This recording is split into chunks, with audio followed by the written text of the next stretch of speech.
Haleluya. Puji Tuhan, kita berjumpa kembali di dalam kasih dari Tuhan Yesus Kristus. Karena Tuhan baik dan Tuhan Yesus selalu menyatakan kasih-Nya kepada banyak orang supaya semua manusia bisa sebanyak-banyak mungkin bisa merasakan kasih-Nya, bisa mengenal Tuhan yang baik. Sebab itu Tuhan Yesus terus menyatakan kuasa-Nya dan banyak orang yang tadinya tidak mengenal Tuhan, tadinya bahkan antikris atau orang yang tidak suka kepada Tuhan Yesus, kepada kekristenan, tapi kita melihat bahwa Tuhan Yesus adalah Tuhan yang baik. Sehingga dari hari ke hari semakin banyak orang yang percaya kepada Tuhan. Dan yang saya mau sampaikan kabar sukacita buat kita semua bahwa kasih Tuhan tidak bergantung kepada apa yang dilakukan oleh manusia. Karena kalau kasih Tuhan berdasarkan apa yang dilakukan oleh manusia, maka tidak ada satupun yang akan menerima kasih Tuhan. Karena kita semua ini jahat. Dari kecil kita sudah hidup di dalam kenajisan. Kita sudah pandai berbohong, kita sudah pandai iri hati, amarah, pertengkaran, perselisihan, memfitnah, pikiran kotor, bahkan pikiran cabul, pikiran yang aneh-aneh, ya. Itu masuk di dalam hidup kita. Dan itu begitu kuat berakar di dalam hidup manusia.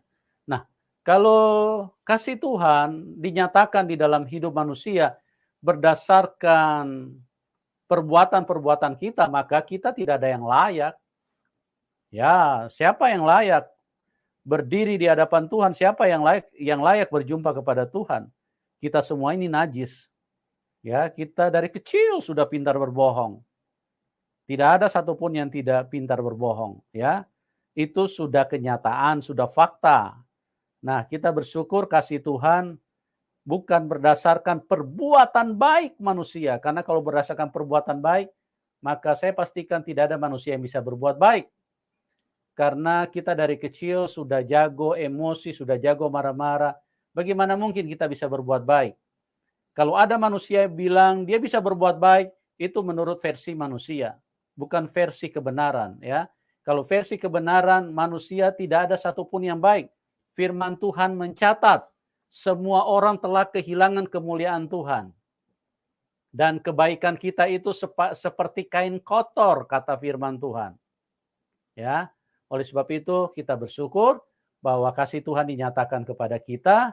Dan sekali lagi, kasih Tuhan bukan bergantung kepada situasi manusia.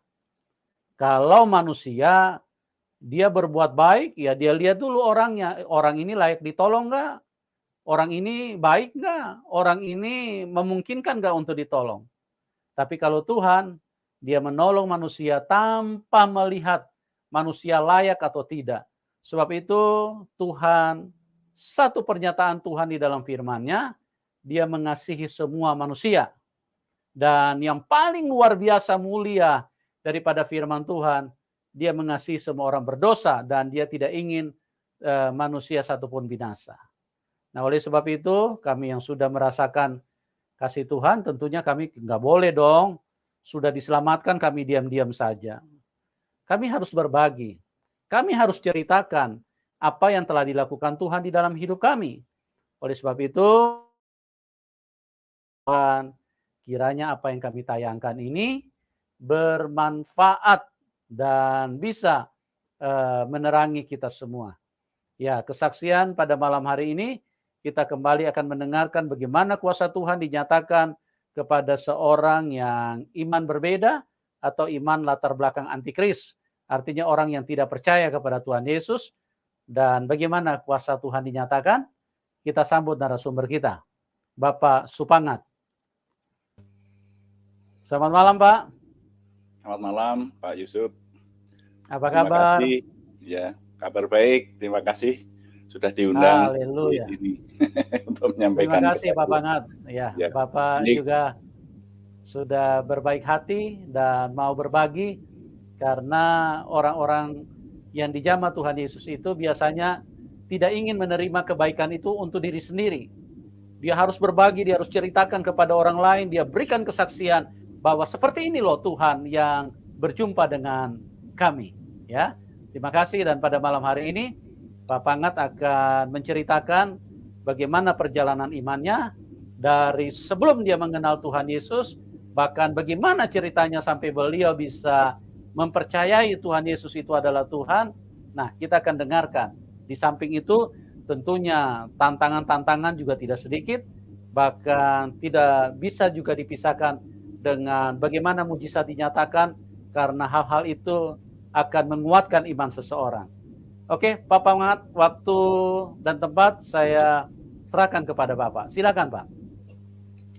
terima kasih Pak Yusuf Manubulu. Selamat malam kepada semua pemirsa yang sudah menyaksikan channel ini. Sebuah kehormatan kalau saya diundang untuk menyampaikan kesaksian ini. Sebetulnya kemarin saya menyampaikan kepada Pak Yusuf apakah layak pengalaman sederhana sebetulnya yang saya alami itu untuk dapat diceritakan di sini. Jadi kalau boleh saya memulai bahwa saya lahir di sebuah desa di Kulon Progo, Yogyakarta. Jadi saya ini anak desa yang waktu itu kebudayaan di desa dan kemajuan zaman belum seperti sekarang. Jadi udik banget. Saya mengenal namanya kendaraan bermotor itu tidak sama sekali di desa di mana saya lahir. Bahkan sepeda ondel itu aja itu enggak ada di sana. Jadi pernah satu ketika melihat bekas ban sepeda itu saja sudah sangat senang rasanya seperti itu karena begitu udiknya.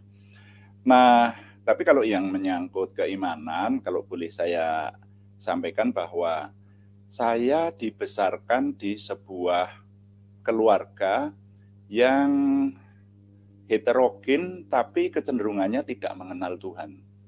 Jadi ayah ibu saya dengan keempat adik saya adalah orang-orang yang tidak mengenal Tuhan Yesus.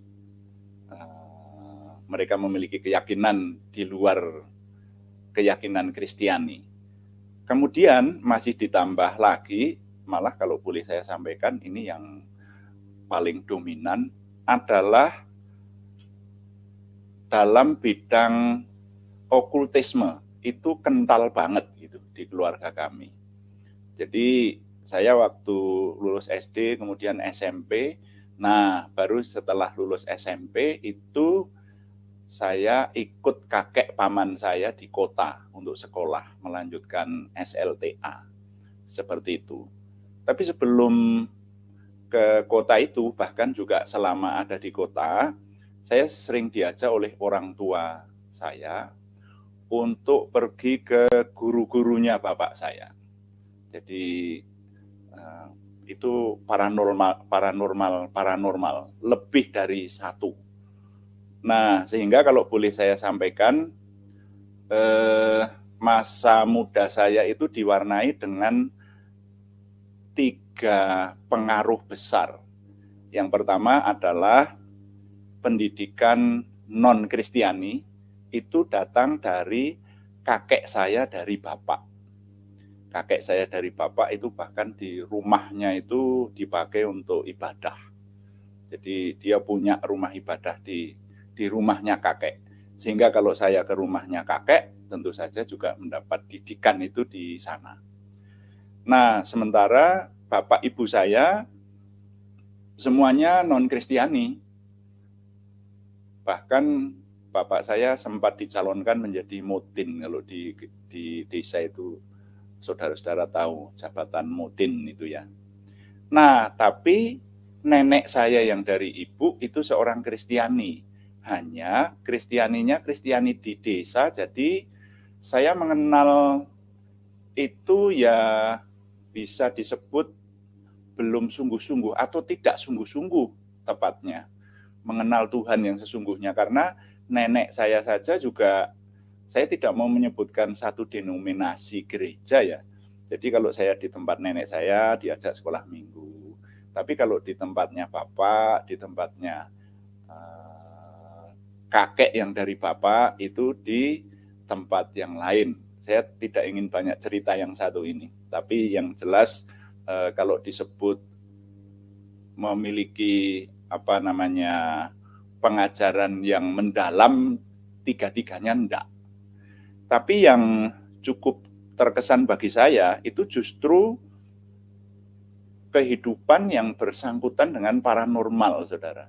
Jadi saya oleh bapak saya itu diajak di tempat guru-gurunya bapak itu, bahkan ketika mau pindah ke kota untuk sekolah, itu tubuh saya dimasuki barang-barang. Saya enggak tahu apakah itu sulapan atau enggak, tapi yang jelas secara kasat mata saya melihat bahwa sang paranormal senior itu memegang sebuah benda, kemudian membaca mantra, kemudian kata bapak saya sih, itu menahan napas lama sekali sampai bergetar begitu, lalu benda itu dimasukkan di tubuh saya dan hilang, dan itu bukan hanya sekali, berkali-kali, semacam itu. Nah, oleh yang demikian, ketika saya sekolah di kota, itu terjadi pergumulan yang hebat. Pergumulan yang hebat karena saya mulai dewasa, mulai sadar bahwa dalam hidup ini nantinya agama apapun yang saya kenal waktu itu mengajarkan bahwa nanti di akhirat atau di dunia setelah kematian itu ada dua tempat, yaitu tempat kemuliaan atau gampangnya kita sering menyebut surga. Tapi juga ada tempat hukuman, biasa kita menyebut neraka. Nah, kemudian hidup saya itu setelah pindah di kota, itu semakin, bisa disebut semakin tidak terkendali. Saya juga agak malas menceritakan ini, karena saya jatuh bangun di situ, banyak jatuhnya. Terutama mengenai dosa-dosa orang muda, itu cukup menyiksa seperti itu, ya. Sehingga pada akhirnya karena keluarga di kota itu yang saya ikuti itu adalah keluarga Kristiani, saya kemudian baru mulai rutin sering ke tempat ibadah secara Kristiani. Tapi sebetulnya saya sendiri dengan adanya Yang Maha Kuasa itu masih menjadi pertanyaan. Pertanyaannya adalah, sebetulnya Yang Maha Kuasa itu ada atau enggak? Terus kalau ada, nah itu pergumulan yang saya alami waktu itu, Yang Maha Kuasa itu konsepnya ada banyak loh. Dan itu saya sengaja mencari. Makanya kalau saya boleh usul kepada Pak Yusuf dan tim nanti, kesaksian saya ini diberi judul Menemukan Kebenaran Sejati. Ini usul aja, menemukan kebenaran. Pak, terima kasih. Karena begini, saya mengkalkulasi ya. Satu sisi saya dididik oleh keluarga saya yang non-Kristiani, bahwa Tuhan itu satu. Tuhan itu hanya satu oknum, satu pribadi, satu zat saja. Seperti itu. Dan itu juga dengan alasan-alasannya. Tapi sementara itu mereka, termasuk orang tua saya dan nenek saya yang sebetulnya orang Kristen, itu melakukan praktek bahwa keselamatan itu ada di kayu dan batu. Itu saudara, itu pernah saya alami. Benar-benar saya alami bahwa minta keselamatan itu kepada kayu dan batu, kepada nenek moyang yang sudah meninggal. Jadi kalau kami ini mau mengadakan hal-hal penting dalam kehidupan kami, katakanlah misalnya, maaf permisi bicara, waktu saya di Hitan begitu, saya harus minta restu kepada kuburan nenek-nenek moyang kita, nenek moyang kami, dan harus dengan pakaian yang bagus, datang harus pakai menyembah, semacam itu. Jadi saudara bisa memahami bahwa orang seperti saya yang masih remaja, masih pemuda, itu yang dipikir ya ke situ. Jadi keselamatan itu nanti kalau tidak menghormati arwah orang-orang yang sudah mati begitu, itu nanti bisa celaka seperti itu. Jadi keselamatan datang dari kayu dan batu. Nah, sementara dari bapak saya dan kakek dari bapak itu mengatakan bahwa keselamatan itu datang dari Tuhan yang hanya satu pribadi, seperti itu. Nah, ini yang ketika saya beranjak dewasa, kemudian saya penasaran. Saya semakin mencari, sebetulnya Tuhan itu ada enggak, dan kalau ada yang benar yang mana. Karena nanti semakin saya mempelajari, itu semakin bingung malahan. Begitu. Yang sempat saya dapati, katakanlah misalnya saja yang bisa saya sebutkan. Dan ini saya mencari buku-buku itu. Buku-buku yang menjelaskan tentang adanya yang maha kuasa itu saya cari. Ada yang mengatakan bahwa yang maha kuasa itu disebut dewa-dewa. Mungkin banyak dari kita yang pernah menerima pelajaran bahwa ada kepercayaan yang mempercayai bahwa dunia ini yang membuat itu namanya Dewa Brahma, kemudian yang memelihara Dewa Wisnu, yang merusak Dewa Siwa. Ini satu kepercayaan tersendiri. Dan kita, waktu itu saya menempatkan diri, saya tidak bisa mengatakan bahwa kepercayaan mereka itu salah. Loh, yang percaya kepada mereka itu jutaan orang loh. Dan mereka ini juga ada dokter-dokter, ada orang-orang intelek. Jadi kita tidak bisa sembarang menyalahkan, wah mereka itu salah, seperti itu. Itu prinsip saya pada waktu itu. Lalu saya jumpai lagi ada kepercayaan bahwa yang disembah itu, yang maha kuasa itu disebut Dewa Matahari. Atau bahasa mereka disebut Amaterasu Omikami. Itu saya cari waktu itu. Ya, ini pengalaman pribadi, karena bagi saya begini, saya pada waktu masih muda itu, saya membayangkan teman-teman saya yang sebaya itu kalau belajar ya, waktu mereka kuliah, waktu mereka belajar, itu mati-matian mencari ilmu untuk memperoleh ijazah, memperoleh gelar kesarjanaan. Dan itu belajarnya itu sampai semalam suntuk, bahkan ada yang seperti itu kalau menyatakan mau tes semacam itu. Nah, saya pada waktu itu belum kuliah, tapi saya berpikir, wah, ini ilmu tentang keselamatan, ini saya harus mencari. Jadi otodidak saya cari pengetahuan itu dan juga sumber-sumber literal. Ya. Jadi sumber-sumber secara tertulis yang bisa dipertanggungjawabkan semacam itu. Jadi tentang Dewa Matahari ini juga tidak bisa dianggap remeh. Sekarang mungkin saudara yang mendengarkan ini kalau banyak orang beriman di sini akan berkata, wah itu keyakinan yang salah lah. Masa yang membuat bumi ini juga Dewa Matahari, Amaterasu Omikami. Menurut pikiran saya waktu itu yang adalah orang awam, ya pengikut mereka ini banyak loh. Dan kalau kita menyepelekan mereka, mereka marah loh. Seperti itu. Jadi ini kepercayaan ini tidak bisa dianggap ringan begitu. Lalu ada lagi kepercayaan yang menganggap bahwa nanti orang kalau sudah meninggal itu akan menitis kepada makhluk lain. Kalau perbuatannya, amalnya baik sekarang ini, besok kalau menitis itu hidup kembali seperti itu kepada makhluk yang lebih baik dari keberadaan sekarang. Kalaupun jadi manusia, nanti manusia yang punya pangkat tinggi, jadi raja dan sebagainya. Tapi kalau sekarang ini amalnya jelek, itu nanti akan menjadi makhluk yang lebih rendah dari yang dihidupi sekarang. Bahkan mungkin bisa jadi hewan. Ya, konon semacam itu. Nah, tentang yang maha kuasa sendiri itu sebetulnya kepercayaan ini agak kabur. Ya, saya mempelajari itu. Oh, kalau ini menyebut yang maha kuasa itu sebetulnya, lalu siapa yang maha kuasa itu tidak dijelaskan dengan jelas di situ, agak kabur. Nah, kemudian ada lagi kepercayaan lokal yang saya dapati, dan itu juga disebut agama. Bapak Ibu kalau pernah mendengar atau teman-teman yang ada di daerah Sumatera, di daerah seputaran Danau Toba, di sana itu ada disebut agama loh. Saya lupa namanya ya. Tapi ini juga agama lokal. Bahkan konon di Timur Tengah itu ada agama yang bukan Islam, bukan Kristen, tapi disebut Abraham Religion, disebut aja seperti itu. Ya, saya enggak ngerti persis ya. Hanya saya mencari dan saya mendapati semacam ini. Nah, lalu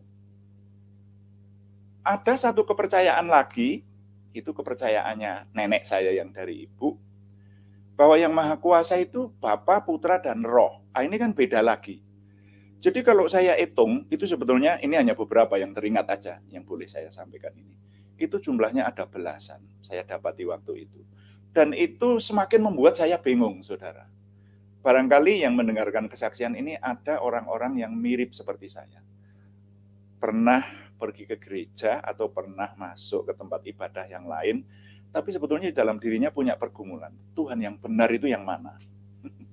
Itu pernah saya alami, saudara. Dan itu kalau menurut saya, bagi saya cukup menyiksa. Karena mendapati, ini kan hanya beberapa yang saya tunjukkan di sini. Ya. Bahkan pada akhirnya, saya mengetahui bahwa ada yang keyakinan yang percaya bahwa Tuhan itu tidak ada. Kalau menurut saya, waktu umur saya masih kaum muda semacam itu yang paling cocok buat saya. Bagi saya Tuhan itu tidak ada. Karena sulit dibuktikan kok. Ya. Akal sehat saya menyatakan bahwa kalau Tuhan itu ada, maka mestinya Tuhan itu benar-benar bisa dibuktikan. Ya saya pernah ketemu seperti itu. Nah, coba sekarang ini saudara yang mengaku beragama, agama apapun, yang berkata bahwa Tuhan itu ada semacam itu. Mana kalau suruh membuktikan? Ya paling-paling orang akan berkata begini, kata bapak-bapak ulama apapun, ulama agama apapun juga itu, katanya ada surga dan ada neraka. Kan katanya kan? Lalu yang Maha Kuasa juga ada, itu juga baru katanya kan? Kata siapa? Kata kitab suci yang mereka percaya. Padahal kalau kata kitab suci yang mereka percaya ini, kalau menurut saya, pikiran saya waktu itu masih perlu diuji lagi. Kitab suci itu ditulis oleh siapa, nulisnya kapan, bisa dipercaya atau enggak, semacam itu kan perlu diuji. Kalau saya, akal sehat saya menuntut bahwa kalau nanti saya percaya kepada Tuhan, saya harus benar-benar meyakini banget bahwa Tuhan saya ini adalah Tuhan yang benar, seperti itu.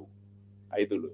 Dan bisa dibuktikan. Jadi punya argumen yang kuat bahwa saya punya Tuhan, Tuhan saya ini tidak ada di atasnya. Seperti itu. Tapi waktu itu saya bingung. Karena apa? Yang Maha Kuasa itu ada banyak konsepnya. Dan bisa disebutkan di sini, surga dan nerakanya itu juga beda-beda.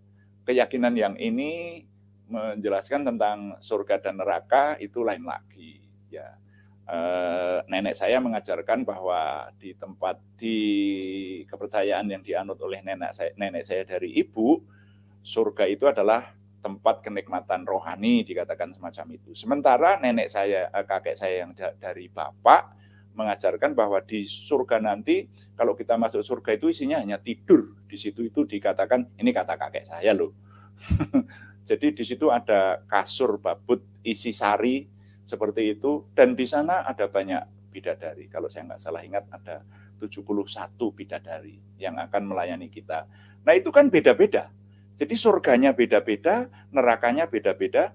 Jadi kalau sekarang ini ada orang yang mengatakan, melakukan satu keyakinan, melakukan satu agama itu sama aja. Pokoknya asalkan beragama, nanti itu hanya seperti jalannya beda-beda tapi tujuannya sama.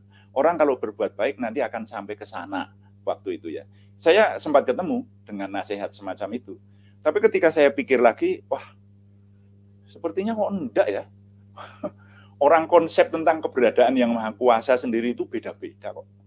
Lalu konsep mengenai surga dan neraka, mengenai akhirat atau mengenai kerajaan kekekalan itu juga beda-beda kok.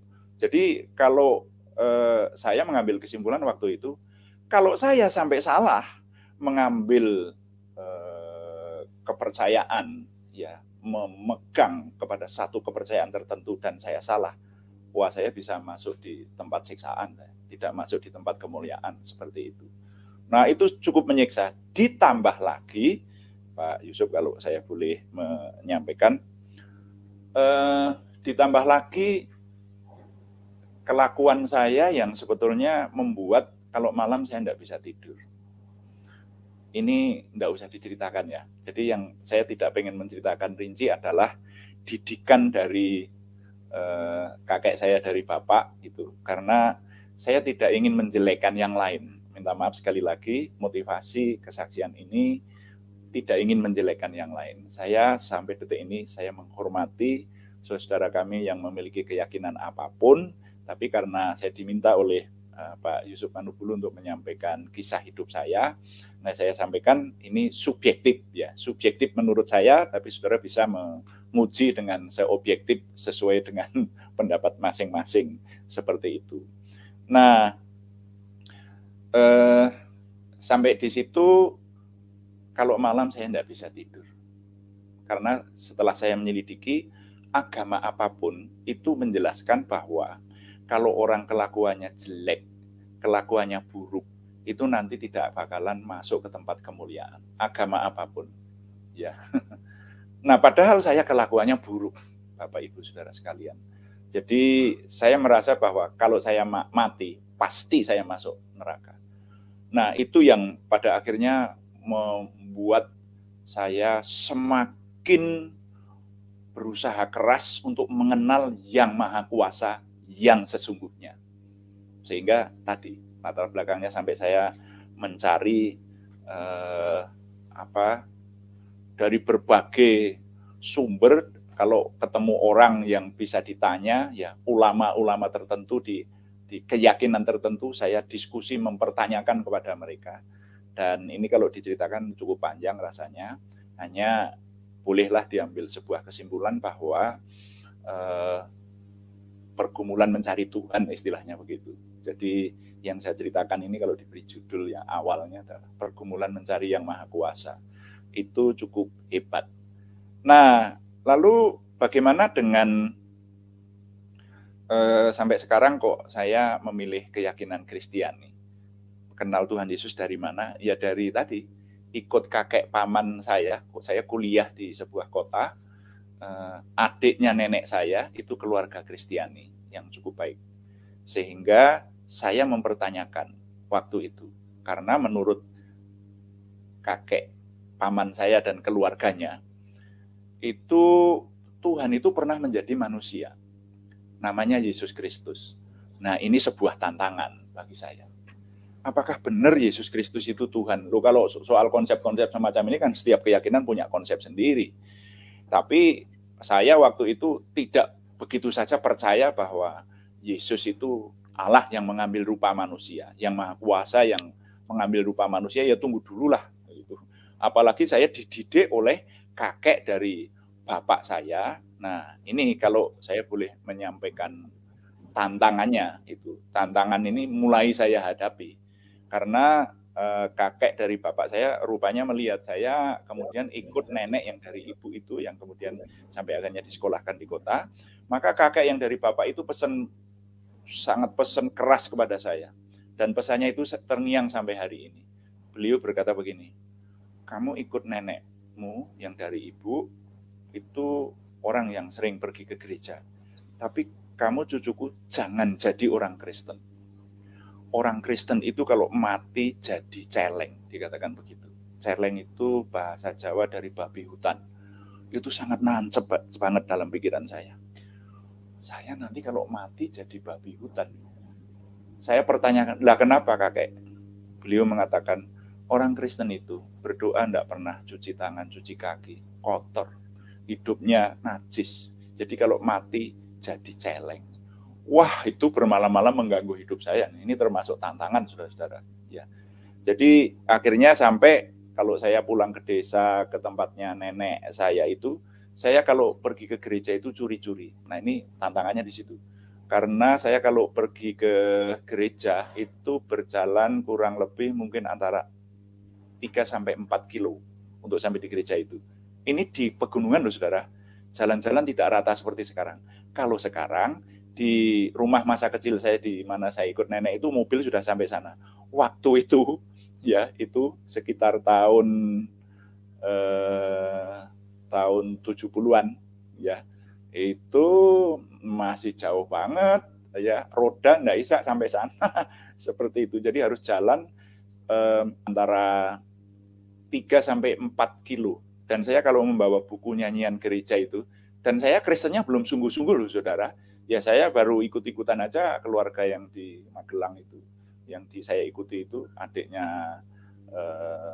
nenek saya itu, ya sudah pergi beribadah gitu. Tapi dalam diri saya masih banyak pertanyaan mengenai keberadaan Tuhan itu sendiri. Ya, karena orang Kristen tidak bisa loh kalau berkata bahwa Tuhan yang paling benar adalah Tuhan saya. Lu tunggu dulu. Orang lain itu berani mati untuk kepercayaannya kok. Karena itu ada keyakinan kuat mengenai konsep Tuhan mereka gitu. Enggak bisa semacam ini. Saya menempatkan diri di tempat yang netral, tapi secara fisik saya sudah sering pergi ke gereja untuk beribadah.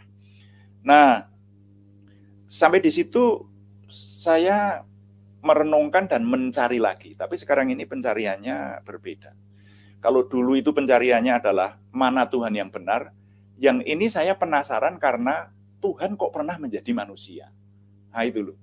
Nah ini padahal oleh kakek saya dididik bahwa itu kepercayaan semacam itu syirik, tidak ada itu. Jadi Tuhan kok menjadi manusia itu kepercayaan yang salah. Seperti itu. Ya. Nah, tapi saya justru semakin penasaran dan saya selidiki dari berbagai segi. Lalu akhirnya saya dapati kebenaran-kebenaran, makanya saya memberi judul kesaksian ini, judulnya Menemukan Kebenaran Sejati.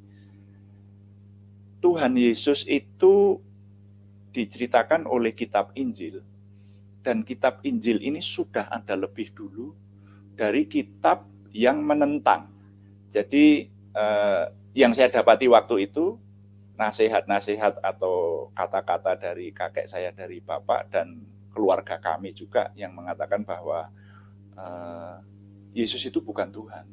Yesus itu tidak pernah disalib, Yesus itu tidak mati.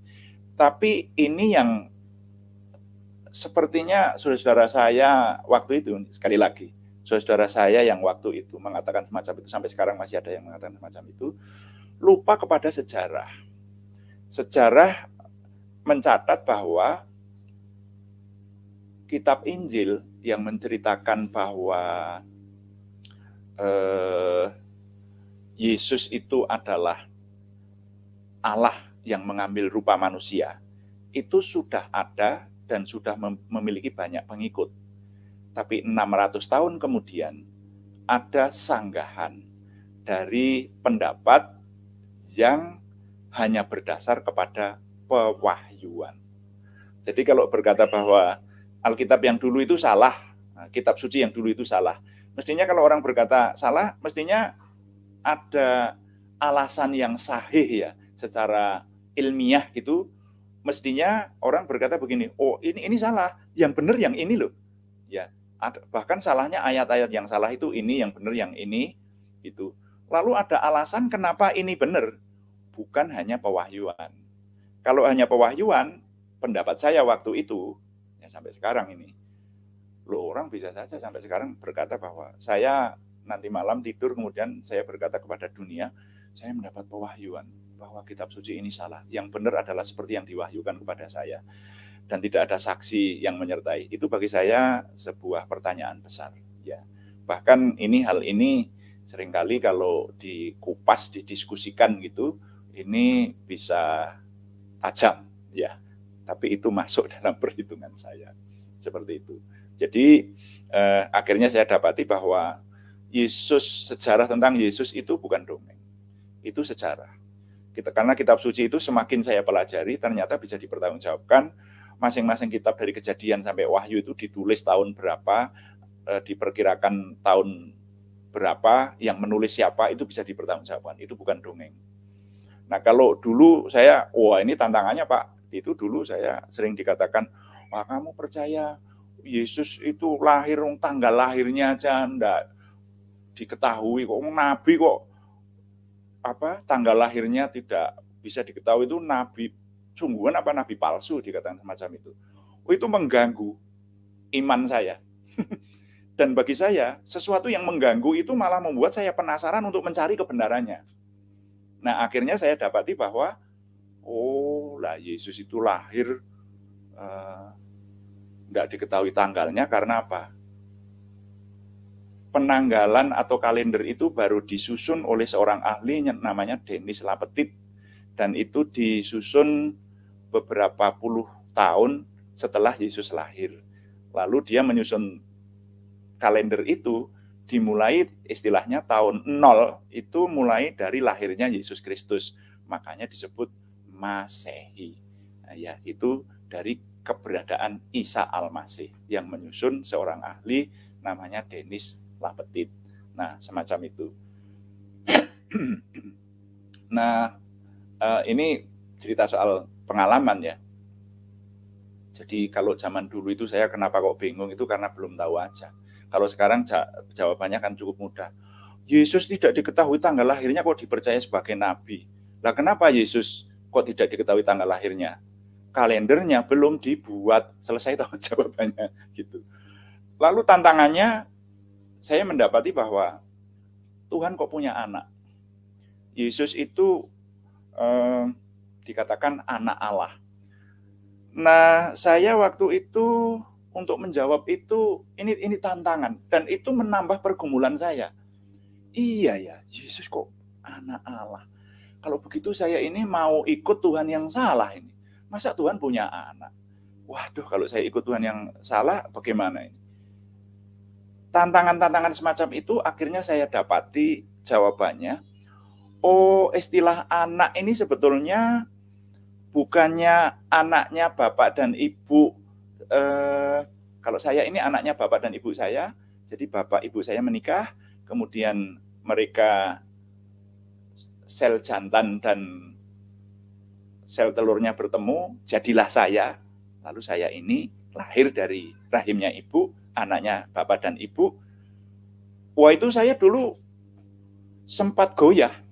Wah, Kristen ini benar apa enggak seperti itu? Tapi setelah saya pikir-pikir, istilah anak itu belum tentu anaknya bapak dan ibu. Makanya kalau disebut anak Allah, itu belum tentu pengertiannya adalah seseorang yang lahir dari rahimnya seorang tua yang kemudian melahirkan dia. Minta maaf kalau saya permisi bicara, istilah duniawi saja, anak itu belum tentu anaknya bapak dan ibu. Contohnya apa? Anak kunci, anak tangga, anak perusahaan, anak sungai. Anak tangga itu apakah bapak tangga sama ibu tangga menikah terus punya anak tangga? Anak kunci itukah apakah ada bapak kunci sama ibu kunci yang memperanakkan anak kunci? Apalagi kalau istilah anak buah. Apa bapak buah dan mbok buah menikah punya anak buah. Nah, jadi istilah anak Allah itu bagi saya itu adalah istilah bahwa Tuhan itu mengambil rupa manusia menjadi Yesus Kristus. Ya. Tuhan yang mengambil rupa menjadi manusia ini gampangannya bagi saya menyebutnya dia adalah anak Allah. Karena dia diperanakkan melalui rahimnya Maria dan oleh Roh Kudus. Jadi pengertiannya bukannya Bapa, Allah Bapa itu menikah dengan Maria, kemudian bersetubuh, minta maaf, permisi bicara, lalu punya anak Yesus Kristus, bukan seperti itu. Ya, tetapi ya kalau membaca di kitab Injil cukup jelas sih dijelaskan di sana bahwa Roh Kuduslah yang membuat Maria mengandung, lalu akhirnya melahirkan Yesus Kristus. Jadi Pak Yusuf, kalau boleh saya katakan tantangan-tantangan yang saya hadapi itu sebetulnya tantangan-tantangan kalau menurut saya ilmiah. Jadi kalau sampai kepada ancaman sih enggak. Tetapi lebih banyak saya berdebat dengan bapak saya segala itu, yaitu mempertanyakan sebetulnya imanmu ini benar atau enggak, seperti itu. Itu Pak, itu tantangan yang saya hadapi. Nah, tapi kalau boleh saya menambahkan sebelum saya lupa, setelah saya sungguh-sungguh dalam Tuhan, karena saya jadi orang Kristen itu tidak sungguh-sungguh dulu. Saya jadi orang Kristen sudah baptis dulu, baptis percik, tapi hidup saya nggak keruan. Saya jatuh dosa, nah ini yang nggak ingin saya ceritakan juga, karena masa kelam itu namanya hidup lama itu nggak enak kalau diceritakan. Tetapi ini yang akhirnya membuat saya kalau malam nggak bisa tidur lagi, karena saya takut masuk neraka. Itu takut masuk neraka karena sudah mulai percaya bahwa Yesus itu juru selamat, tapi untuk melawan kedagingan itu tidak mudah. Barangkali saudara yang mendengarkan kesaksian saya ini ada yang semacam itu. Sekarang saya setelah oleh anugerah Tuhan melayani Tuhan dan sering ketemu dengan orang-orang semacam ini, ternyata ya oleh anugerah Tuhan cukup banyak ya orang-orang yang sebetulnya masuk gereja, katanya orang Kristen, tapi sebetulnya dia kalau ditinjau dari firman Tuhan yang ada di kitab suci, dia nggak layak masuk surga. Jadi orang Kristen itu banyak, tapi kalau murid Tuhan Yesus itu tidak semua orang Kristen. Ya, coba aja, nanti ada orang yang cirinya gampang. Kalau nanti malam dipanggil Tuhan, yakin nggak masuk surga? Seperti itu. Jawaban saya waktu itu, enggak yakin. Walaupun saya sudah baptis waktu itu, tetapi hidup saya tidak menunjukkan bahwa saya adalah orang yang layak masuk surga. Itu membuat saya sulit tidur. Ini serius loh, ini bukan hanya buah bibir sulit tidur, tapi memang ya ada rasa takut seperti itu. Yang ini kalau diceritakan panjang, ini yang mau saya persingkat saja. Akhirnya saya memiliki pergumulan rohani, ya. Jadi pencarian terhadap Tuhan itu sendiri juga masih belum jelas banget, masih baru ada titik-titik terang. Di samping itu punya pergumulan pribadi yang membawa kesadaran bahwa kalau saya menjadi orang Kristiani tapi dengan model semacam ini, sudah pasti tidak masuk surga. Nah, kalau boleh saya persingkat, akhirnya waktu itu saya bekerja di perusahaan swasta. Nah, saya mengeluh sama atasan saya itu orang beriman. Saya katakan bahwa saya punya pergumulan berat dalam hidupku. Lalu akhirnya dia menyarankan untuk ketemu dengan seorang tokoh di Salatiga, namanya Pendeta Basuki Probowinoto. Pendeta Probowinoto ini pendiri UKSW dan juga pendiri salah satu sinode gereja. Dia tokoh yang dulu adalah anggota MPRS, jadi bukan MPR, anggota MPRS. Saya baru tahu bahwa orang ini ternyata sekarang diusulkan untuk menjadi pahlawan nasional. Hari-hari ini sedang diusulkan. Nah, saya datang pada orang itu, lalu singkat cerita, kalau saya ceritakan panjang ini, dan lucu, agak konyol juga, tapi saya sampai masih ingat tanggalnya, tanggal 3 Agustus tahun 1982. Saya datang kepada beliau, dan kebetulan di rumahnya itu ada persekutuan. Saya tidak sengaja ikut ke persekutuan itu, karena ya saya kesini ini sebetulnya pengen mencari Tuhan, dan pengen mencari supaya beban yang seperti digembok di dalam tubuh saya, akibat dosa-dosa tadi loh, akibat dosa-dosa itu, rasanya itu, berat begitu. Mungkin ada di antara saudara yang semacam ini, sama aja. Ini juga sebuah pergumulan yang seharusnya diselesaikan semacam itu. Saya pernah mengalami semacam itu. Dan saya datang kepada pendeta saya waktu itu, pendeta saya mendoakan saya, tapi pergumulan saya tidak hilang. Gitu. Nah, baru ketika ketemu di rumahnya Pak Probowinoto di Salatiga, tanggal 3 Agustus tahun 82, nah kemudian kami ngobrol hampir 2 jam, tahu-tahu beliau berkata, saya tak mandi dulu, nak banget, gitu. Monggo Pak, gitu. Saya disuguhin minum begitu, jangan pulang ya sebelum berdoa bersama saya, dia bilang begitu. Lalu beliau masuk ke dalam, sementara banyak orang datang. Jadi beliau ke dalam itu ada orang datang, lalu belakang saya itu ditata kursi-kursi. Sehingga ketika banyak orang datang, saya jadi di tengah. Makanya saya punya prinsip, saya nanti kalau Pak Probo keluar, saya pamit pulang. Karena mereka itu ketika saya tanya ini dari mana? Dari gereja yang macam-macam, dari gereja A, dari gereja B, dari aliran gereja A, dari wah ini saya nggak ngikut lah semacam ini. Saya persingkat aja ya, ketika Pak Probo keluar, persekutuan dimulai. Waduh, saya jadi putus asa, karena kalau mau melangkai orang-orang kan nggak enak. Lalu akhirnya ya sudah, saya terpaksa ikut aja. Terpaksa ikut. Nah ketika terpaksa ikut, kemudian ya sudah mereka nyanyi, saya ikut nyanyi sebisanya. Lalu mereka itu melakukan apa yang sekarang dikenal sebagai penyembahan dengan bahasa-bahasa lain semacam itu. Saya waktu itu heran, malah seperti ini orang-orang ini ngapain menurut saya, karena mereka bilang waktu itu persekutuan itu, kata persekutuan itu asing buat saya. Karena di gereja saya yang dahulu tidak dikenal kata persekutuan. Jadi persekutuan ini apa? Lalu ketika mereka melakukan penyembahan itu kesan saya seperti kalau di desa itu ada tawon madu pindahan. Saudara yang hidup di desa kalau ada tawon madu pindahan suaranya semacam itu. Saya itu heran tapi rasanya kok senang melihat itu.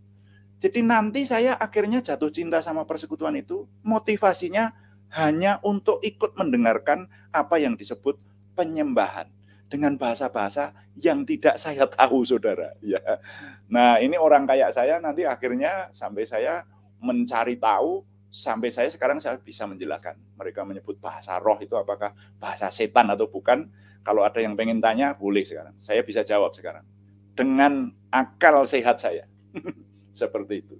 Nah, singkat cerita waktu itu, ketika saya ikut berdoa, tiba-tiba saya ditumpangi tangan begini. Waduh, saya kan enggak pernah merasakan semacam itu saya. Siapa ini yang numpangi tangan ini? Saya mau noleh nggak berani, karena ya kalau noleh kan gimana gitu. Nah, ternyata Pak Probo yang numpangi tangan. Lalu singkat cerita melayani saya. Beliau bilang, Anda tadi waktu kesini mencari Tuhan. Ya, saya memang mencari Tuhan. Lalu beliau berkata, sekarang Tuhan ada di sini. Karena dia berjanji 2 atau 3 orang bersekutu dalam namaku, aku ada di tengah-tengah mereka. Sekarang silahkan nak banget berdoa kepada Tuhan. Kebutuhanmu apa? Kebutuhan saya supaya lepas dari pelanggaran saya yang akan membawa saya masuk neraka. Jadi digembok seperti digembok di punggung saya ini. Ya sudah, sekarang Anda berdoa saja. Saya berdoa itu kok sampai emosional, saudara. Sampai saya teriak-teriak, nangis. Sampai yang menumpangi tangan jadi banyak orang. Di sini ya ditumpangi, di sini ya ditumpangi. Wah, saya sampai jatuh dari kursi. Dan lalu akhirnya sulit untuk menceritakan. Tapi ketika saya sadar, saya sudah mendapati bahwa persis seperti yang Pak Probo katakan, saya tidak bisa memaksa Anda percaya adanya Tuhan. Tapi yang bisa membuat orang percaya bahwa Tuhan itu ada hanya Roh Kudus. Bagi saya waktu itu Roh Kudus itu ya siapa, lalu gimana cara menolongnya. Tapi ternyata saya waktu itu terus mengalami. Jadi saya tiba-tiba diberi sebuah anugerah bahwa saya merasa di dalam diri saya ini ada oknum yang kudus yang bertahta di sini. Waktu itu 3 Agustus tahun 82. Sejak waktu itu saya mendoakan ayah saya yang dicalonkan menjadi mutin dan ibu saya dan keempat adik saya untuk mereka diselamatkan, dan sering saya melakukan doa puasa untuk itu, untuk keselamatan keluarga saya. Pada akhirnya ya mereka sekarang semua diselamatkan, tapi prosesnya panjang, tidak perlu diceritakan, itu satu season tersendiri kalau diceritakan semacam itu. Nah, jadi Pak Yusuf, kalau tadi saya dibekali untuk menceritakan mukjizat yang saya terima, wah kalau ini mukjizat bahwa bapak saya yang tadinya dicalonkan mutin kok sekarang percaya kepada Tuhan. Ibu saya sebelum dipanggil Tuhan, ibu saya sudah dipanggil Tuhan, itu percaya Tuhan. Adik-adik saya yang keempat itu kemudian, itu prosesnya bukan seketika loh saudara, bertahun-tahun saya bergumul terus gitu. Dan saya tadi kalau boleh menambahkan, orang-orang yang menumpangi tangan waktu saya di persekutuannya Pak Probo tadi, akhirnya saya kemudian ikut di persekutuan itu. Nah akhirnya orang yang menumpangi tangan itu salah satunya jadi mertua saya. Saya lihat anaknya kok cantik, ya sudah saya ambil aja sebagai istri, boleh. Seperti itu. Nah mukjizat yang saya alami, orang seperti bapak itu Bapak saya sekarang masih hidup, usia 94 tahun, puji Tuhan. Dan ketika dia ikut meninggalkan keyakinannya yang lama dan ikut di keyakinan percaya kepada Tuhan Yesus, sukanya membaca kitab suci. Dan itu yang pengen saya tiru. Karena sekarang ini terbukti di sekeliling saya, orang-orang mengatakan bahwa orang yang berumur panjang itu yang suka membaca kitab suci. Sampai hari ini di tempat tidurnya bapak saya, usia 94 tahun, masih bersanding dengan kitab suci sampai lusuh seperti itu. Tapi orang tua saya memberi keteladanan yang sedemikian. Nah, lalu sebetulnya kalau cerita soal mujizat yang saya temui, nah oleh anugerah Tuhan, karena sekarang saya mendedikasikan hidup saya untuk Tuhan, ya banyak banget orang sakit yang didoakan jadi sembuh dalam nama Tuhan Yesus, itu mungkin diceritakan dalam segmen tersendiri, itu ya. Bahkan saya sendiri pernah mengalami yang dokter mengatakan harus operasi karena di ginjal saya, di kandung kemih saya ada batunya waktu itu yang jadi saya menderita sakit ginjal itu sampai lama, sampai kalau kambuh, kolik, istilah kesehatannya disebut kolik, itu guling-guling sakit banget semacam itu, dan dokter mengatakan harus dioperasi. Yang satu keluar, tapi yang satu yang besar itu sampai dilakukan semacam CT scan, ada istilah lain untuk CT scan ginjal itu apa begitu itu, bisa diperkirakan besarnya itu sudah 11,6 mili, jadi lebih dari 1 cm. Kalau batu ginjal sudah lebih dari 1 cm itu harus dioperasi. Tapi oleh anugerah Tuhan, saya merasakan bahwa kuasa Yesus itu punya kuasa sampai hari itu, betul Pak Yusuf. Saya hanya melakukan taat saja pada itu, Markus pasal 16 ayat 18. Orang percaya akan meletakkan tangannya atas orang sakit dan orangnya sembuh. Jadi tiap hari tubuh saya tumpangi tangan sendiri. Nah, saya akan orang percaya. Nah, kalau nggak ada orang lain yang numpangi tangan, ya saya tumpangi tangan sendiri. Dan saya katakan begini, saya biasanya kalau mengatakan itu dengan bahasa Jawa. Saya orang Jawa Tengah. Jadi saya katakan begini, tu watu engasmani Gusti Yesus kowe metu ya. Engasmani Gusti Yesus kowe aja nang kono. Engasmani Gusti Yesus Kristus kowe metu. Tu batu dalam nama Tuhan Yesus, kamu jangan ada di situ. Dalam nama Tuhan Yesus, kamu keluar gitu. Singkat cerita, batu itu keluar. Walaupun waktu keluar saya hampir pingsan, saudara ya. Nah, sudah lebih dari 1 cm, tapi tidak jadi operasi. Jadi nama Yesus itu punya kuasa. Nah, itu yang akhirnya juga menambah bahwa Yesus itu Allah yang mengambil rupa manusia. Karena apa? Lah, ketika saya sudah mulai bertobat, sudah lahir baru, saya habis tanggal 3 Agustus tahun 82 tadi, saya sekarang hunting kesaksian. Jadi kalau ada buku-buku kesaksian, ada orang sakit sembuh, ada orang yang mati didoakan hidup kembali, makanya saya seringkali mengingat kesaksiannya penginjil Inggris namanya Smith Wigglesworth. Saudara bisa membaca, sekarang sudah diterjemahkan dalam bahasa Indonesia. Autobiografi atau kisah hidupnya penginjil Inggris Smith Wigglesworth itu, dia pernah mendoakan orang mati hidup kembali sampai 14 orang. Baca sendiri deh. Kalau ada buku terjemahan yang diterjemahkan secara internasional semacam itu, masa menipu? Kalau menurut saya kesaksian itu menambah keyakinan iman kita dong. Apalagi kalau sampai mengalami seperti yang saya alami tadi. Dan bahkan nanti orang-orang lain, ada orang yang tidak punya lama, bertahun-tahun tidak punya anak, lalu minta didoakan sekarang punya anak, itu ada. Ada yang saya ingat-ingat aja ya, punya di kandungannya itu ada kiste yang sudah lebih dari 5 cm. Itu juga harus dioperasi. Ternyata didoakan dalam nama Tuhan Yesus, orangnya sembuh. Wah, itu menguatkan iman banget ya. Jadi di samping membaca, mendengar kesaksian, mengalami sendiri, sekarang ini karena saya mengutamakan Tuhan dalam hidup saya, semakin banyak yang dianugerahkan Tuhan kepada saya. Termasuk kalau sekarang boleh bersaksi di sini, ini anugerah melalui Pak Yusuf Manubulu. Saya rasa itu ya Pak Yusuf. Sebetulnya saya kalau dibiarkan berbicara bisa semalam suntuk. Serius, saya pernah berbicara melayani itu dari jam 10 sampai jam 4 pagi, dan itu berkali-kali melalui apa? Pagelaran wayang Wahyu. Tapi ini dulu. Haleluya. Pak Yusuf akan ada hal yang ditambahkan sepanjang saya bisa. Ada yang saya nggak mau loh. Saya jangan diminta menceritakan keyakinan lain, saya nggak mau kalau yang itu. Pokoknya menjelekan orang lain nggak mau. Ini kesaksian ini bukan untuk menjelekan orang lain, tetapi punya maksud seperti yang Pak Yusuf katakan untuk membangun iman banyak orang. Itu dulu ya Pak. Ya, baik Pak. Terima kasih, luar biasa. Jadi Pak Supangat ini beralasan yang sangat logis, sangat rasional.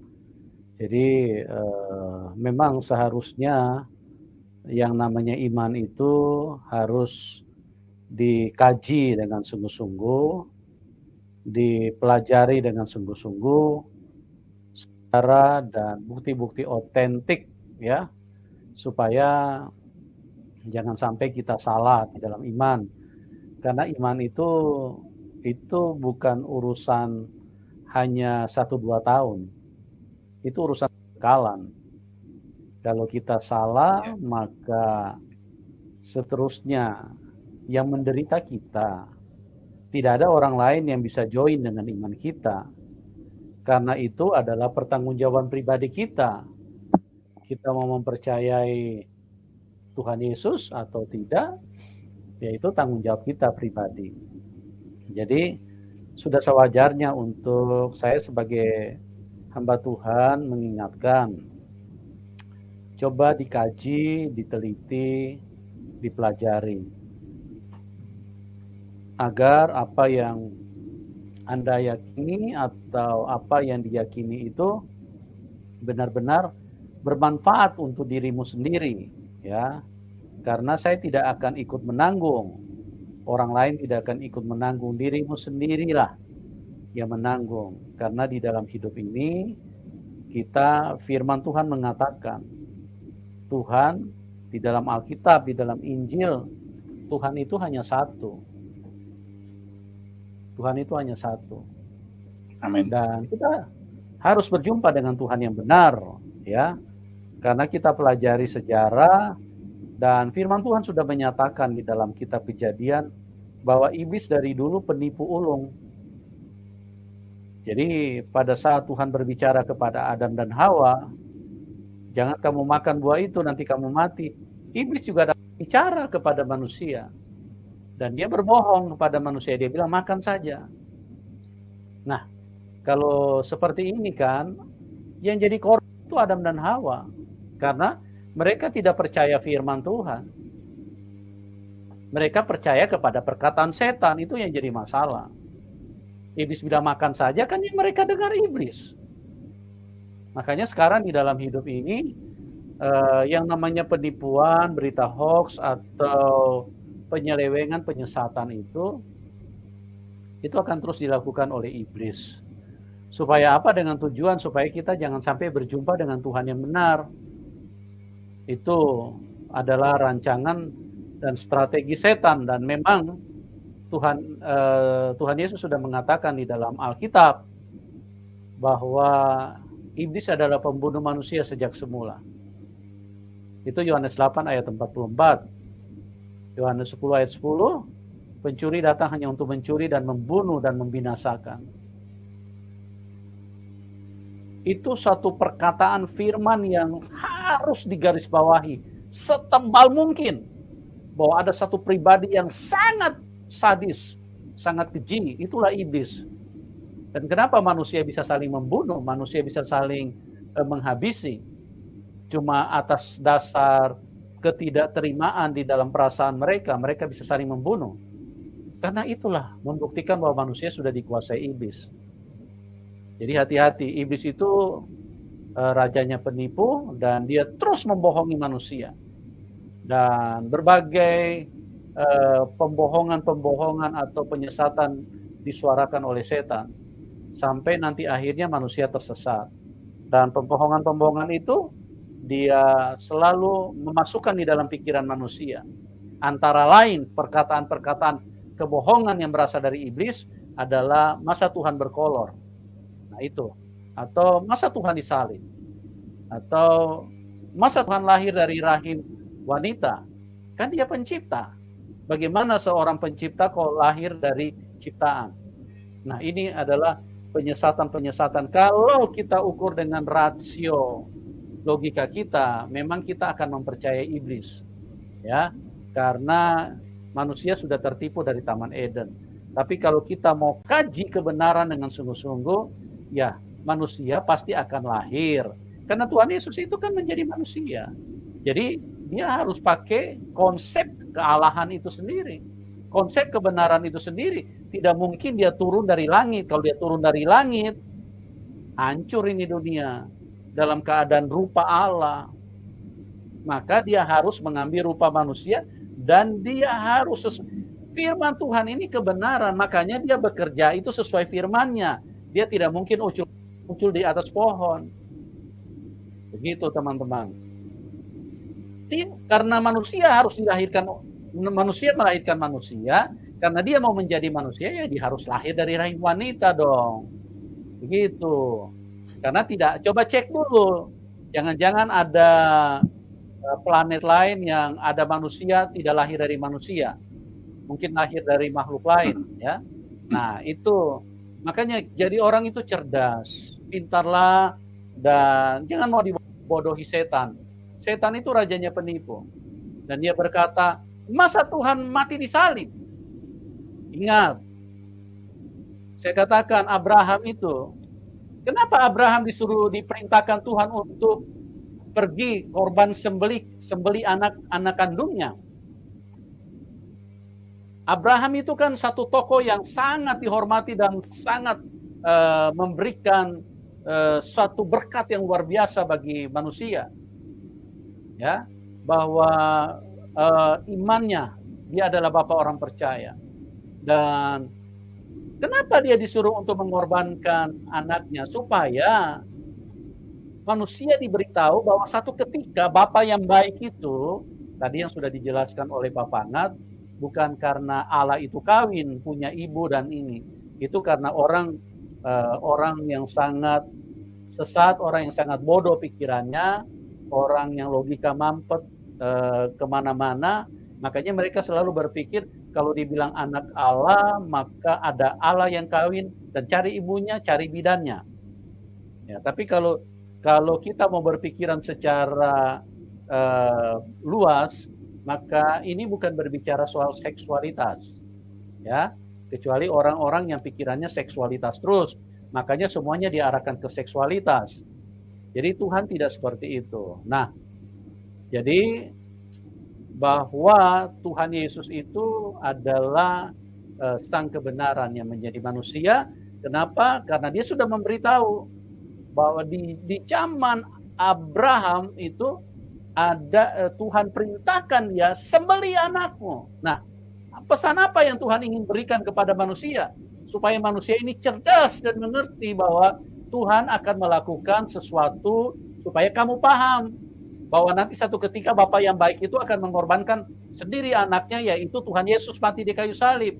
Nah, itu kebenarannya. Cuma iblis mengintimidasi manusia dengan pikiran-pikiran setan, dia racun di dalam pikiran banyak manusia, sehingga apa? Orang berpikir, masa Tuhan mati di salib? Masa ada Tuhan berkorban? Itu loh anak Abraham itu loh dikorbankan, gitu teman-teman. Ya, apa yang kami bagikan mudah-mudahan bermanfaat, mudah-mudahan bisa berguna bagi teman-teman. Tapi kalau Anda anggap tidak berguna, ya sudah, silakan ditinggalkan saja, toh yang rugi kan kita sendiri, ya. Kami ini mengasihi siapapun, kami bagikan kebenaran ini supaya kita benar-benar bisa melihat bahwa seperti apa Tuhan dengan manusia. Karena kalau kita bilang Tuhan Maha Kuasa, bagaimana mungkin kita katakan Dia Maha Kuasa kok kita tidak pernah merasakan kuasanya? Ya, kita pribadi, iman itu pribadi loh. Kita bisa mengatakan Dia Maha Kuasa berdasarkan apa? Ya, misalnya saya bilang Pak Pangat ini orangnya pintar wayang, berdasarkan apa? Kalau saya tidak pernah melihat dia main wayang, berarti saya ngarang-ngarang. Jadi kalau kita bilang Tuhan Maha Kuasa, Kalau kita tidak pernah rasakan kuasanya dan tidak terbukti di dalam hidup kita, ya berarti saya bohong dong. Gitu, teman-teman. Untuk memahami tentang Tuhan itu sebetulnya simpel sekali, ya. Jadi kita dengan sungguh-sungguh, jangan sampai kita tersesat, ya. Kalau kita bilang Tuhan pengasih dan penyayang, nah dari ayat-ayat firman Tuhan terbukti. Tuhan Yesus bilang, jika kamu ditampar pipi kanan, kasih pipi kirimu. Artinya bahwa tidak ada tuntutan, tidak ada pembalasan, ya, tidak ada demo, terus kemudian orang yang bersalah harus, Tuhan Yesus itu sempurna, dia sangat mengasihi manusia. Jika kamu ditampar pipi kanan, berikan pipi kirimu. Jika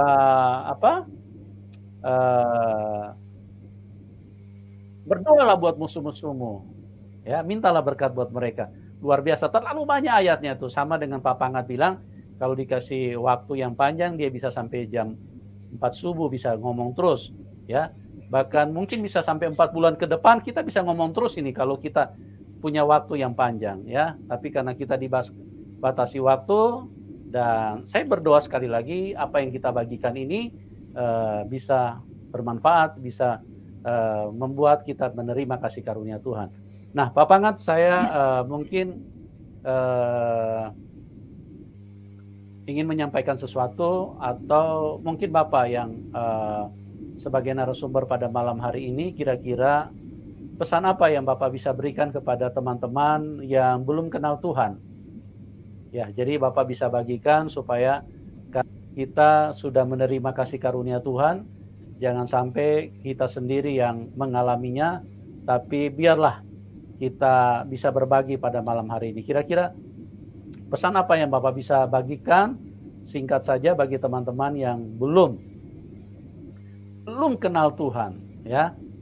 Atau mereka sedang di persimpangan, mereka sedang mencari siapa Tuhan itu. Seperti Bapak tadi, ya. Jadi Bapak bisa bagikan ya sesuatu singkat saja, dan kita berdoa supaya pesan itu bisa jadi berkat buat banyak orang. Silakan, Pak. Ya. Kalau saya berdasarkan pengalaman tadi, maka pesan saya, kalau ada saudara yang sekarang ini sedang mencari Tuhan, gitu, itu silahkan dicari konsep tentang Tuhan dan dibandingkan, lalu nanti benar-benar mohon kepada Tuhan yang Maha Kuasa. Sampai sekarang ini saya mendapati banyak cerita bahwa orang-orang yang melakukan doa dengan sungguh-sungguh, minta supaya Tuhan menolong, menunjukkan diri orang-orang yang mencari Tuhan, itu akhirnya ketemu kebenaran Tuhan dari keyakinan apapun. Nah, kalau saya boleh menyampaikan, justru bagi saya waktu itu satu serangan yang ditujukan kepada keyakinan saya waktu itu justru saya gumuli. Jadi kalau dikatakan keyakinanmu itu punya kelemahan, kelemahannya ini, itu saya tidak sakit hati. Tapi saya gumuli, saya cari kebenarannya. Semakin banyak dicerca orang, itu sampai sekarang.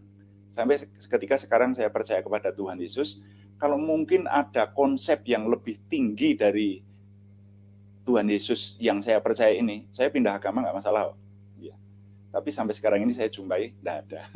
Yang paling tinggi ya, Yesus itu menjadi manusia, itu ya dan amin, dan Yesus itu juru selamat, menjadi imam besar agung kita, itu tidak terbantah. Nah, karena itu kalau ada yang sekarang ini masih ada dalam pergumulan semacam itu, saran saya adalah berdoa kepada Tuhan yang Maha Kuasa. Sebetulnya kalau bisa ditambahkan, ini dulu saya lakukan, tadi belum saya ceritakan. Saya dulu mencari Tuhan itu sampai saya seperti seorang musafir yang berdiri di padang gurun. Tapi waktu itu saya hanya masuk di kamar, lalu saya kunci kamar dan saya berteriak kepada Tuhan. Tuhan yang Maha Kuasa, siapa engkau? Mungkin engkau disebut Yesus Kristus, disebut Yehuwah Elohim, Tuhan Allah, Brahma Wisnu Siwa, atau disebut Amaterasu Omi Kami, atau disebut apapun, tunjukkan dirimu kepada saya. Jadi saya pernah melakukan doa semacam itu. tunjukkan dirimu kepada saya supaya saya jangan sampai ikut konsep Tuhan yang salah. Kalau saya ikut konsep Tuhan tetapi salah, kan ada perkataan yang saya percaya itu punya kuasa. Ada jalan yang disangka orang lurus tapi ujungnya menuju maut. Nah, makanya saran saya, kita jadi orang yang memiliki keyakinan ini, termasuk kepada teman-teman Kristiani, saya katakan Anda jangan jadi orang fanatik. Kalau yang namanya jadi orang fanatik itu sudah membutakan diri. Ya, pokoknya yang lain salah, yang benar ini. Itu namanya fanatik. Tapi jadilah orang fundamental. Kalau fundamental saya setuju. Kalau menjadi orang yang memiliki fundamentalisme, itu artinya bisa menjelaskan, loh saya punya keyakinan yang benar yang ini. Dan itu masuk akal banget. Jadi makanya kalau dikatakan bahwa iman itu sebetulnya seringkali nggak bisa diterima akal. Tetapi saya pakai istilah ada namanya logika iman. Jadi percaya kepada Tuhan yang Maha Kuasa itu bisa dipercaya dengan logika iman. Jadi contohnya ya, logika iman itu begini contohnya. Kalau saya sekarang ini minta kepada Tuhan, nah ini iman, percaya. Tuhan berikan kepada saya hidup yang lebih sejahtera, dan saya memiliki fasilitas hidup yang cukup, bahkan melimpah, itu Tuhan bisa beri. Itu masuk logika iman. Tapi kalau sekarang ini saya kok berdoa kepada Tuhan, Tuhan saya jadikan presiden Amerika, itu enggak masuk logika iman.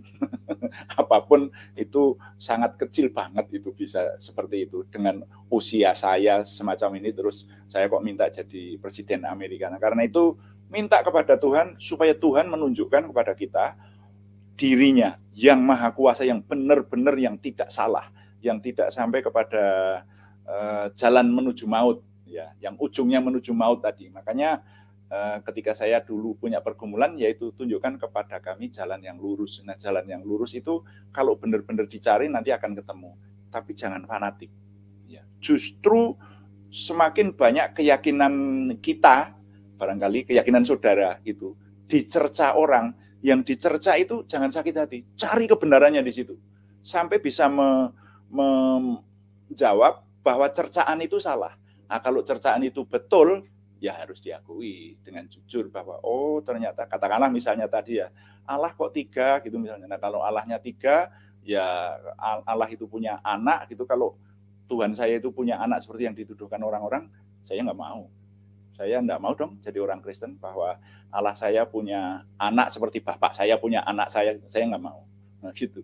Tapi akhirnya kan saya dapati itu tuduhan banyak orang yang mengatakan bahwa Allah kok punya anak gitu. Istilah anak Allah itu sebetulnya bagi saya artikan Allah yang mengambil rupa manusia. Gampangannya kita menyebut anak Allah seperti itu. Jadi kesimpulannya Pak Yusuf, kalau saya diperkenan untuk menyampaikan pesan, ini pesannya adalah minta kepada Tuhan, berdoa, kalau perlu doa tengah malam, atau sering teman-teman mengistilahkan sholat tahajud, minta supaya ketemu Tuhan yang sungguh-sungguh. Orang-orang yang melakukan itu ternyata banyak yang mendapat loh.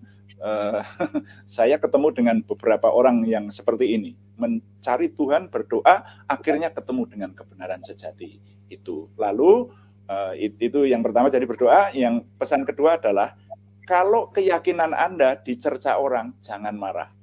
Justru cercaan itu menjadi anak tangga untuk mencari kebenaran yang benar-benar tidak terbantah. Karena saya setuju dengan Pak Yusuf Marubuli yang mengatakan bahwa Tuhan itu kebenaran, dan Tuhan itu hanya satu. Dan kebenaran Tuhan itu tidak terbantah. Pasti. Hikmatnya Tuhan itu tidak terselami. Tidak bisa dibantah. Itu saja Pak Yusuf. Terima kasih. Oke. Terima kasih Pak. Luar biasa sekali. Jadi artinya berdoa sungguh-sungguh ya, karena Tuhan itu salah satu kerinduan Tuhan adalah Dia rindu untuk supaya semua manusia mengenal Dia. Dia rindu supaya Dia bisa melakukan yang terbaik buat hidup manusia. Makanya kita kenal Dia pengasih dan penyayang, ya. Kalau kita bilang Dia pengasih dan penyayang, kita tidak pernah alami kasihnya, ya berarti kita sedang berbohong kepada orang lain. Tapi kalau kita bilang dia Tuhan pengasih dan penyayang, iya, kasihnya harus kita rasakan. Seperti yang Tuhan lakukan. Tuhan itu sangat rindu. Jadi kalau kita minta, bahkan kalau perlu sedikit nantang, tapi nantangnya itu dalam pengertian kita sedang mencari kebenaran itu. Kita sedang ingin rindu mendapatkan kebenaran itu. Jadi kita bisa tantang Tuhan Yesus, ya, kalau memang engkau benar-benar Tuhan, tunjukkan kepada saya. Nah, kalau dia Tuhan yang benar, dia pasti akan tunjukkan. Ya, dia pasti akan tunjukkan. Saya percaya sekali, bukan hanya 100%, triliun persen saya percaya. Kalau Anda minta dan Anda memang benar-benar mencari kebenaran, Tuhan akan menunjukkan karena dia Tuhan yang baik. Tapi kalau Anda cuman punya tujuan yang tidak benar, ya jangan Anda minta, karena Anda sampai sampai putus semua gigimu, Anda tidak akan dijawab Tuhan, karena Tuhan Maha sempurna, dia tahu apa akan, ya. Tapi kalau Anda sungguh-sungguh, saya jamin ribuan triliun bahwa Tuhan akan diri kepadamu. Asal engkau minta sungguh, Tuhan Yesus tunjukkan kalau memang benar-benar engkau adalah Tuhan. Dia bisa membuktikan, karena memang dia maha kuasa. Dia maha kuasa, dia maha hadir, dia maha mendengar. Inilah yang disebut dengan yang maha kuasa. Ya, dia maha hadir, dia hadir dimanapun Anda berada. Maha bicara, ya, sekalipun kita di toilet, dia hadir di sana. Karena dia Tuhan yang mengasihi manusia. Dia sangat ingin supaya manusia yang diciptakan di dalam kesempurnaan, supaya manusia hidup. Nah, mana mungkin Tuhan itu ingin manusia celaka, ingin manusia dibunuh sama setan. Makanya dia disebut Immanuel, Allah beserta dengan kita. Ya, jadi itulah yang kita rasakan di dalam Tuhan Yesus, sungguh luar biasa. Dan ikut Tuhan itu kita perlu pastikan dari sekarang. Jangan sampai terlambat, teman, karena waktu kita ini singkat, ya. Kita punya waktu, siapa yang tahu? Mungkin Anda tinggal punya 2 jam, siapa yang tahu, ya.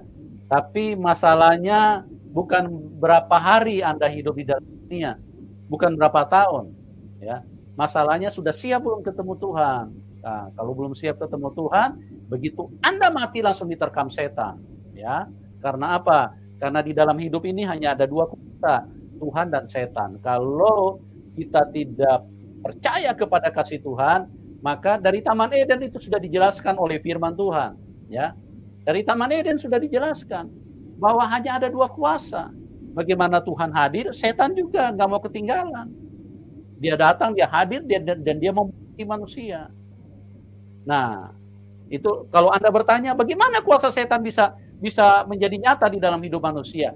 Lihatlah, kalau engkau sedang marah-marah, sedang emosi, sedang maki-maki orang, sedang pikiran kotor, pikiran cabul. Nah, itu setan sedang ada di dalam hidupmu. Nah, gitu teman-teman, ya. Jadi gampang sekali membedakan, karena tidak ada yang lain-lain di dalam hidup ini, hanya Tuhan dan setan. Jadi sebab itu pastikanlah jangan sampai salah di dalam memilih, jangan sampai kita salah di dalam menentukan iman kita. Carilah dengan sungguh-sungguh supaya kita benar-benar menerima apa yang menjadi rancangan Tuhan di dalam hidup kita. Oke, teman-teman, bagi Anda yang diberkati, bisa dukung Pak Supangat, karena beliau sekarang ini sedang aktif di dalam memberitakan Injil. Jadi bukan hanya sekedar menjadi orang Kristen, tapi beliau melakukan pelayanan yang beliau lakukan bentuk wayang, ya. Nah, kalau Anda punya acara, Anda senang wayang, bisa undang beliau. Adalah seorang pakar dan orang yang berkecimpung di dalam dunia wayang, ya. Ada juga satu yang di Jogja, itu juga sama, Pak Niel, ya, dia teman, ya, dunia perwayangan, ya. Ya, itu orang-orang yang luar biasa bagaimana Tuhan jamah dia, ya, Tuhan lakukan kepada mereka-mereka ini. Jadi dukung teman-teman, ya, supaya Daniel ataupun Pak Supangat ini, mereka bisa eksis di dalam talenta yang Tuhan percayakan dan bisa membawa banyak jiwa buat Tuhan Yesus. Terima kasih Pak Supangat atas kesaksian kami buat Bapak supaya dipakai Tuhan luar biasa, semakin banyak jiwa yang dimenangkan. Bagi teman-teman yang sudah ikut bersaksi di dalam sudah ikut di dalam doa kami buat Anda semua. Tuhan Yesus yang baik, biarlah memberkati semua teman-teman. Dan kita akan berjumpa di program selanjutnya. Dan salam kemenangan. Amin.